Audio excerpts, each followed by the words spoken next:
3 पूर्णिमा में पैसा आना शुरू हो जाएगा। 12 पूर्णिमा के अंदर 100 करोड़ का घर भी हो, गिरवी रखी हुई वापस आपकी हो जाए, ये होके ही रहेगा।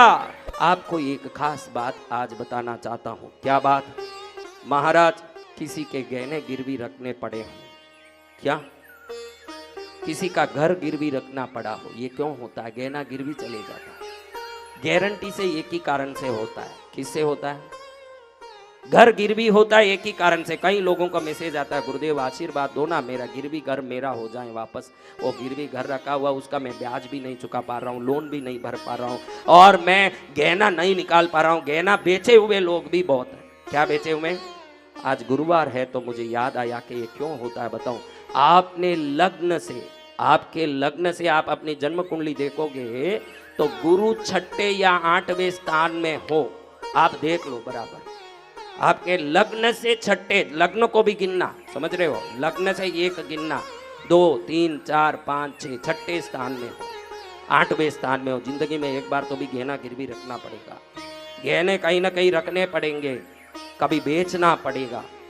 गुरु अगर 6ठे या 8वें स्थान में है तो गहने गिरवी रखने पड़ेंगे। मंगल अगर 6ठे या 8वें स्थान में है तो घर गिरवी जाएगी या बिक जाएगी। बड़े दुखी है महाराज। फिर अरे तो पद्मावती के पास आया है तो फिर काहे का दुख भाई? अब तो दुख मिटने का टाइम है। दुख आया वो तो आया, लेकिन अब जाने का टाइम है। गिरवी घर को क्या करें महाराज? पहले आप देखो कि लग्न से 6ठे 8वें स्थान में गुरु है क्या, लग्न से 6ठे 8वें स्थान में मंगल है क्या। अगर ये है आपका तो पहले ये कुंडली देखना जरूरी है। आप देख लो, उसी कारण से ये होता है। अगर लग्न में 6 8वें स्थान में गुरु हो तो एक छोटा चैन तो भी कभी गिरवी रखने का नौबत आता है।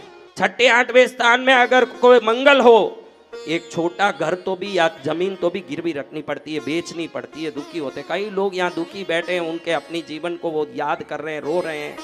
तो माँ के चरण में आ गए, आज से रोना बंद, हंसना शुरू। कैसे होगा महाराज? बहुत सरल उपाय बताता हूं। अगर नहीं हुआ मेरा नाम बदला लूंगा, अगर नहीं हुआ तो मेरा नाम बदला लूंगा। अचूक उपाय है। पूर्णिमा, क्या पूर्णिमा के दिन गांव में कोई भी भैरव मंदिर हो, क्या हो, कोई भी भैरव मंदिर हो, पूर्णिमा चलती रहनी चाहिए, संध्या का काल होना चाहिए। क्योंकि कभी कभी हम पूनम बोलते हैं, उसके पहले दिन शाम को पूनम लग जाती है और दोपहर 3 4 बजे पूनम खत्म हो जाती है। 7 बजे बाद पूनम लगा हुआ होना चाहिए। दुनिया जिसको पूनम बोलती है वो नहीं, पंचांग में पूर्णिमा होनी चाहिए उस रात में। 4 8 बजे पूनम होनी चाहिए। जहाँ भी भैरव मंदिर हो वहां जाओ, थोड़ा सा सिंदूर और चमेली का तेल लेके जाओ। क्या ले जाना? 5 रुपए का। कितना? 10 रुपए का। आप अपनी मर्जी, जैसे 5 10 रुपए का। पूर्णिमा में जाके तेल सिंदूर भैरव जी के चरण में चढ़ा के बंदन करके नमस्कार करके आ जाओ। 3 पूर्णिमा में पैसा आना शुरू हो जाएगा। 12 पूर्णिमा के अंदर 100 करोड़ का घर भी हो, गिरवी रखी हुई वापस आपकी हो जाएगी। ये होके ही रहेगा। क्योंकि आज ये बात वसंत विजय के मुख से निकल गया है तो इसका तो राम बाण जैसा इलाज है।